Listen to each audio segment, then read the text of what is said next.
When the weather turns cold and the roads get treacherous, having an all-wheel drive vehicle, appropriate tires, and some winter driving acumen can make white-knuckle conditions like this much safer. Which is why it's a good week to have the all-new 2014 BMW X5 with their take on four-wheel traction, known as xDrive. It'd be fair to say it was frigid and snowy this week. Sub-zero temps and over a foot of powder from two separate storms kept my driving in high alert, full winter mode. For the first time, BMW offers this third-gen X5 in a rear-drive model. Luckily, that's not the one I'm testing. This here is the xDrive 35i. In BMW parlance, that means it's equipped with all-wheel drive and a 300-horse 3-liter turbocharged inline 6. Far-reaching changes were not in BMW's plans with this X5. So though it is 2 inches longer, the remainder of its measurements remains virtually unchanged, including its wheelbase. Ditto on the mechanical side, where the same motor and 8-speed automatic carry over. But in their pursuit of efficient dynamics, BMW was able to squeeze out another 2 mpg in combined driving, now rated at 18 mpg city, 27 highway. Weight is down by about 170 pounds. There's an Eco Pro driving mode which conserves energy, and regenerative brakes provide an electrical boost for the auto start-stop system, which curiously never triggered during my test week, perhaps due to the demand I placed on the electrical system to keep everyone warm.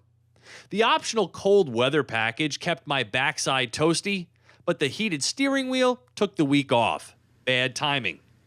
Aerodynamic improvements also aid in the fuel-saving cause. It's quicker too, able to reach 60 miles per hour from a standstill in a speedy 6.2 seconds. It does it all with the utmost refinement and precision. Most BMWs are shopped for now by the type of line you desire, and this one is the luxury line. X-Line and M-Sport lines are also available.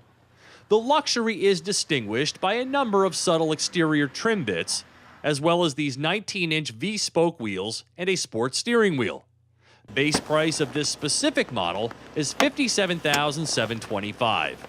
And of course, mine has a multitude of options from BMW's extensive list, including the extra charge mineral white metallic paint, the super bright and gorgeous full LED lighting with auto high beams, variable ratio active steering, and safety nets such as a surround view camera, head-up display, blind spot detection, lane departure warning, pedestrian and collision warning, and adaptive cruise control with a stop-and-go feature. 4-zone climate control with adjustable comfort rear seats round out the major add-ons. MSRP as tested then is a pause-worthy $70,975.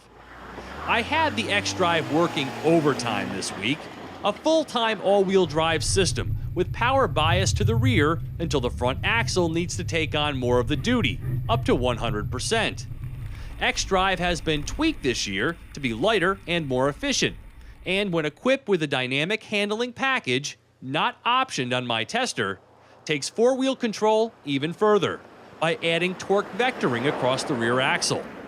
Hill descent control is here and modulates the vehicle at low speeds, leaving you to simply steer. Finding traction is only part of the driving in slippery conditions equation. Being able to stop the vehicle is equally, if not more important. And though if I owned it, I would definitely fit it with real snow tires, the all-seasons on this X5 keep it stable and in control. These Goodyear Eagle LS2 run flats didn't do the X5 any favors, so as is, I wouldn't grade xDrive any greater than or less than competing systems. And the front wipers were not up to real winter weather conditions. My X5 complaints stem mainly around the seats. Too firm without enough thigh support or side bolstering in the front, and placed too low in the rear, forcing kids into a cave-like place and leaving adults to stare into the front headrests. A third row is a $1,700 option and comes bundled with air suspension.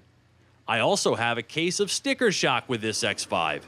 Not because it doesn't impress in the way it drives, because it does, but simply because there are a number of competitors that offer truer SUV capabilities wrapped in similar luxury for less.